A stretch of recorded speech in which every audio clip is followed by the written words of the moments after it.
Hello friends, ये lesson number 37 और इसमें हम सीखने वाले हैं सिंगल लेवल इनहेरिटेंस।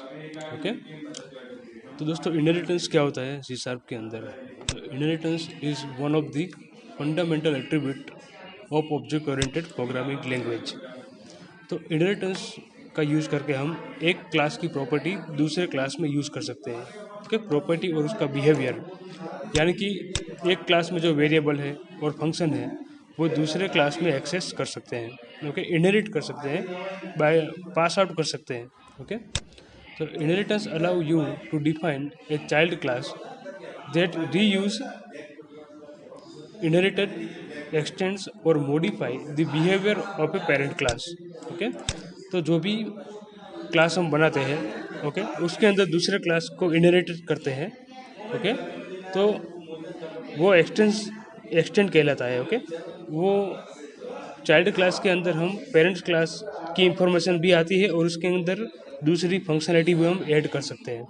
ओके, तो इससे क्या होगा, रीयूजेबिलिटी होगी, और जो भी आप क्लास क्रिएट करते हो इसको रीयूज़ करना है तो चाइल्ड क्लास में जाकर रीयूज़ कर सकते हो उसका। ओके, यानी कि एक क्लास बना दिया आपने, इसका रीयूज़ करना है दूसरे क्लास में, तो सिंपल इनहेरिटेंस आप यूज़ कीजिए।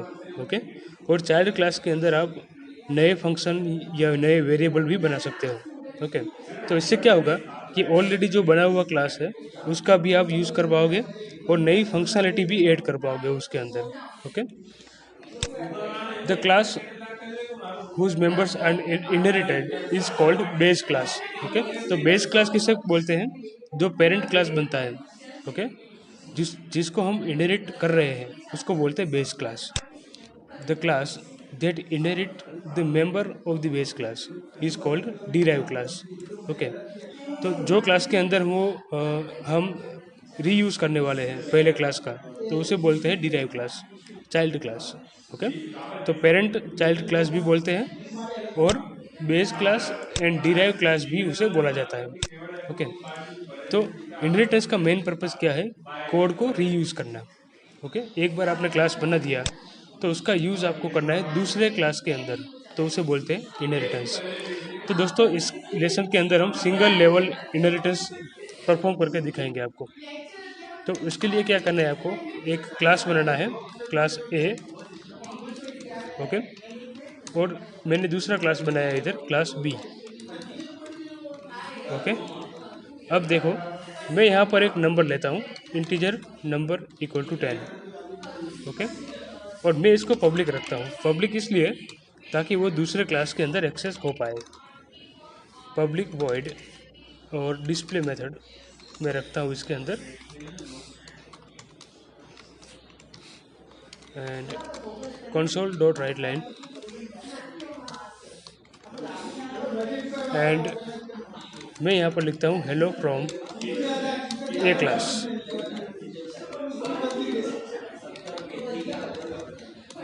ओके, तो दोस्तों ये क्लास ए है हमारा, उसके अंदर एक नंबर वेरिएबल लिया और ये डिस्प्ले वेरिएबल लिया। ओके, अब इनहेरिटेंस कैसे परफॉर्म करना है? तो क्लास बी जो है उसके आगे लिखना है आपको कोलन एंड ए लिखना है। ओके, तो दोस्तों ये ए क्लास है वो बेस क्लास बन जाएगा, बी क्लास है वो डिराइव क्लास बन जाएगा। ओके, कोलन साइन यूज़ होती है इनहेरिटेंस परफॉर्म करने के लिए। ओके, तो बी कोलन ए आपने लिखा है यहाँ पर, इसका मतलब है कि बी क्लास जो है वो सब क्लास बनेगा, ए क्लास है वो सुपर क्लास बनेगा। Okay, parent class and child class. तो अब क्या होगा कि यदि आप बी क्लास का ऑब्जेक्ट बनाओगे, ओके, तो उसके ऑब्जेक्ट से आप ये नंबर वेरिएबल और ये डिस्प्ले वेरिएबल एक्सेस कर पाओगे। ओके, तो देखो हमने ऑलरेडी एक क्लास बना दिया है, तो उसका यूज़ हमें करना है दूसरे क्लास के अंदर। तो इजीली आप बी कोलन ए लिखकर सिंगल लेवल इनहेरिटेंस परफॉर्म कर सकते हैं। सिंगल लेवल इसे इसलिए बोला जाता है क्योंकि ये एक ही सुपर क्लास है और ये एक सब क्लास है।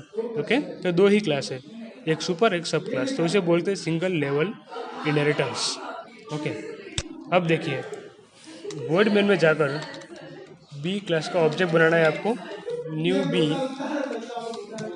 And B dot display. Okay, तो इस तरीके से आप फंक्शन को कॉल कर सकते हो। ओके, ये डिस्प्ले फंक्शन जो है वो बी क्लास का फंक्शन नहीं है, वो ए क्लास का फंक्शन है। पर क्योंकि बी क्लास को सब क्लास बनाया है ए क्लास का, इसलिए आप ये डिस्प्ले मेथड यूज़ कर सकते हो। ओके, ए क्लास की। तो देखिए इसका आउटपुट क्या आएगा।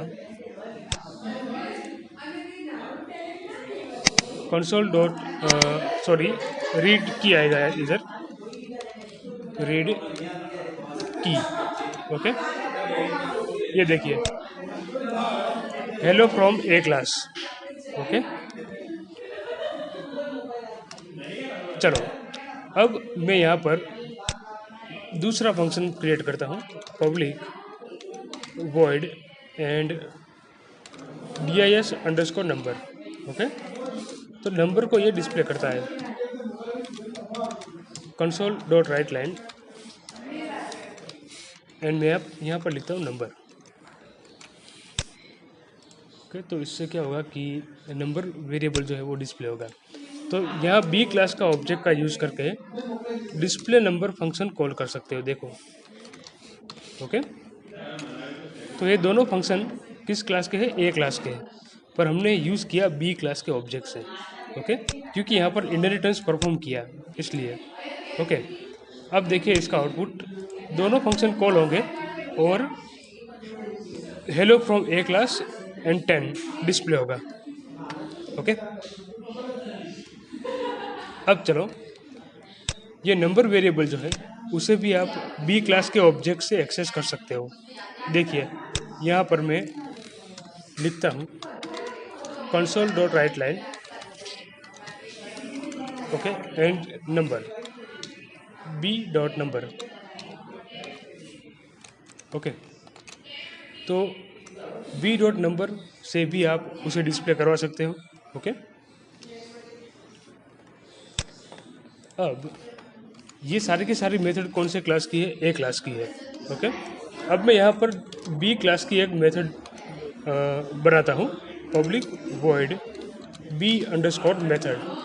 ओके, तो ये बी क्लास की मेथड है और यहाँ पर मैं लिखता हूँ console dot write line and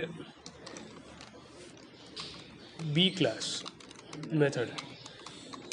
okay, तो देखिए ये ए क्लास की मेथड है, डिस्प्ले मेथड dis नंबर।